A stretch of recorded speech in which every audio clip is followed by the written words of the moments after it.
Hello, my name is Svetlana. Welcome to Why Not. Today I would like to teach you about wine tasting techniques. We teach a lot of classes here, and from my experience, a lot of people are skipping looking at the wine and smelling the wine and start tasting wine.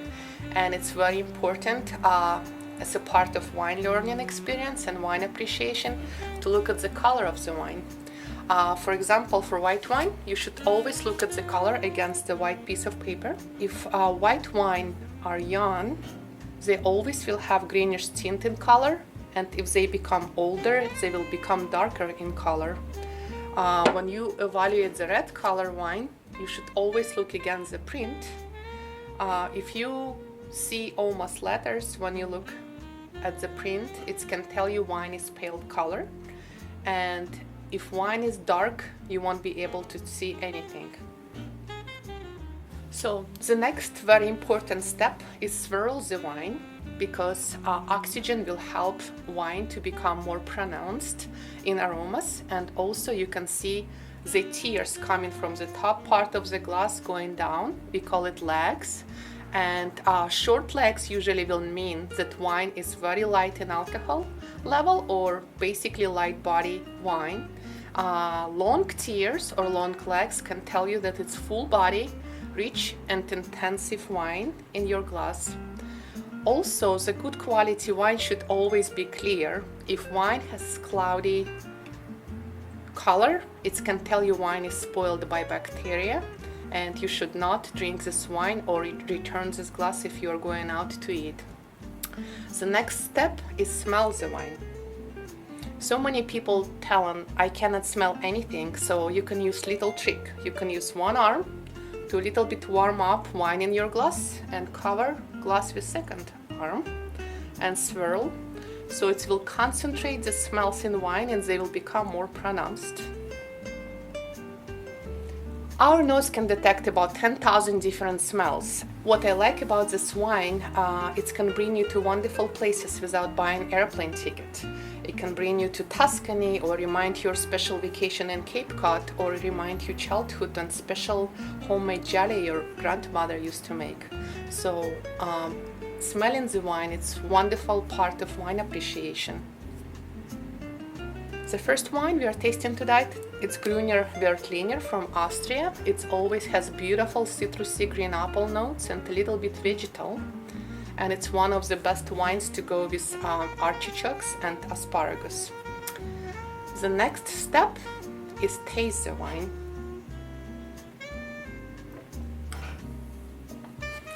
All wines produced from grapes, and sugar and grapes with yeast will transform to alcohol and wine.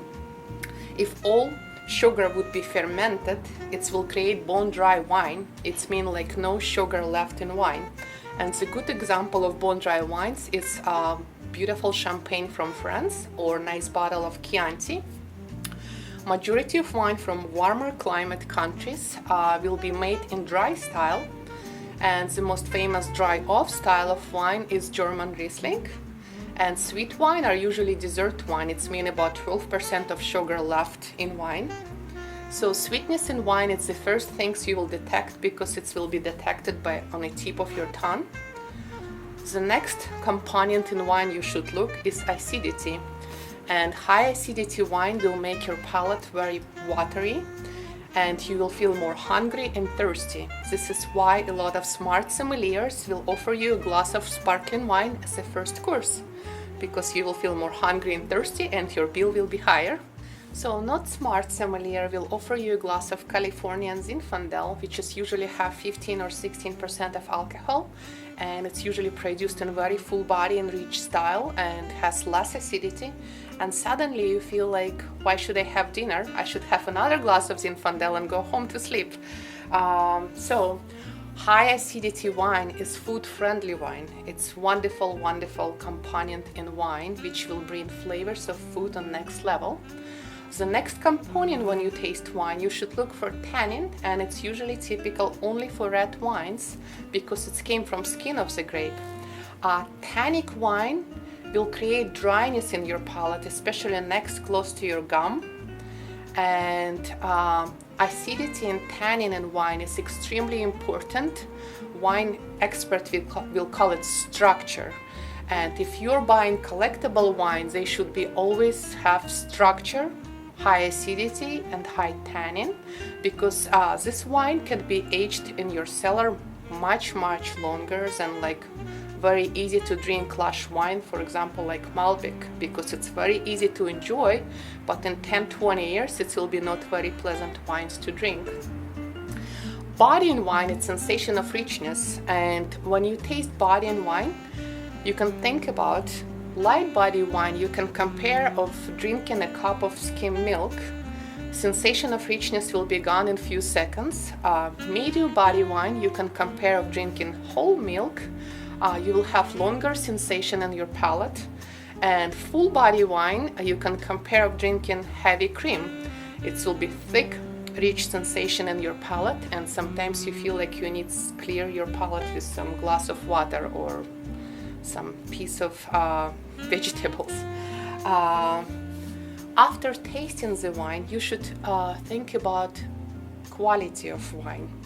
Wine's becoming more and more popular, and more people try to produce wine, and you will see more and more often beautiful label and wine produced by famous golf player or Hollywood star, and sometimes price is not equal to quality. So you should always ask the question, is the price equal quality? Second question you should always ask, is the wine balanced? Balanced means all components in harmony with each other.